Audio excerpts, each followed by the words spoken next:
मु किए मोर किए मोर शरीर अर्थात शरीरटी पंच तत्व गठित क्षिति आप तेज व्योम मरुत मात्र यही शरीर भितर जो अमूल्य शक्ति आत्मा रही से किपरि गठित ताको देखा किपरि तुम्हें जानिछ मु कौन कहूँ तुम्हें शुण टिके मन दे शुण न जायते नियते वा कदाचि न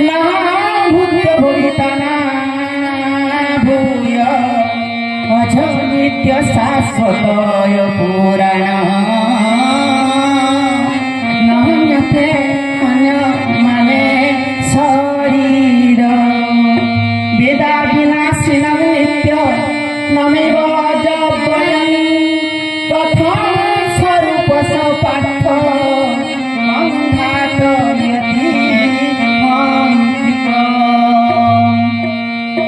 आत्मारो नाहि आदि अंत सर्वदा ज्योति रूपेति भय बुद्धिकारो नाहि सूर्यको पराये ब्रह्मये ए आत्मा नित्य निरंजन ए आत्मा नित्य निरंजन अजर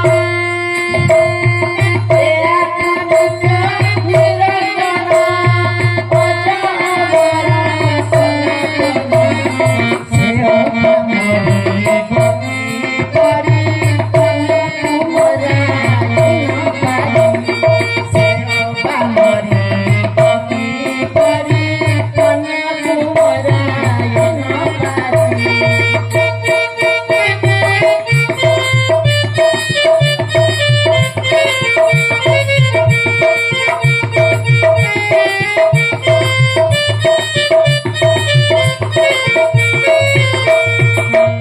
भगवान कहले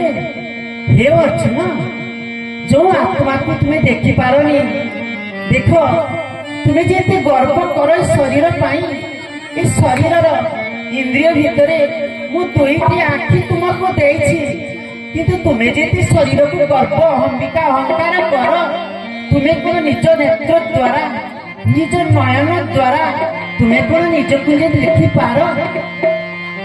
अर्जुन कहूँ प्रभु सतत मु तो ये दुईटी चर्मचक्षु तुम्हें मत देच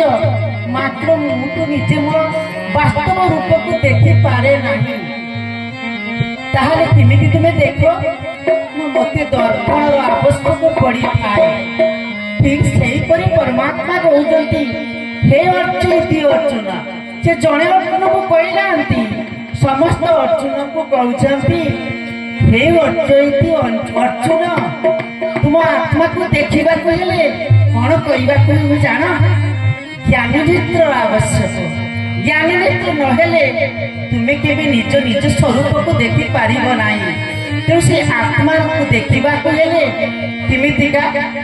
ना ज्योति स्वरूप सूर्य जमी प्रकाशमय तुमर रूप मध्य सेमिति प्रकाशमय पुणी से कहते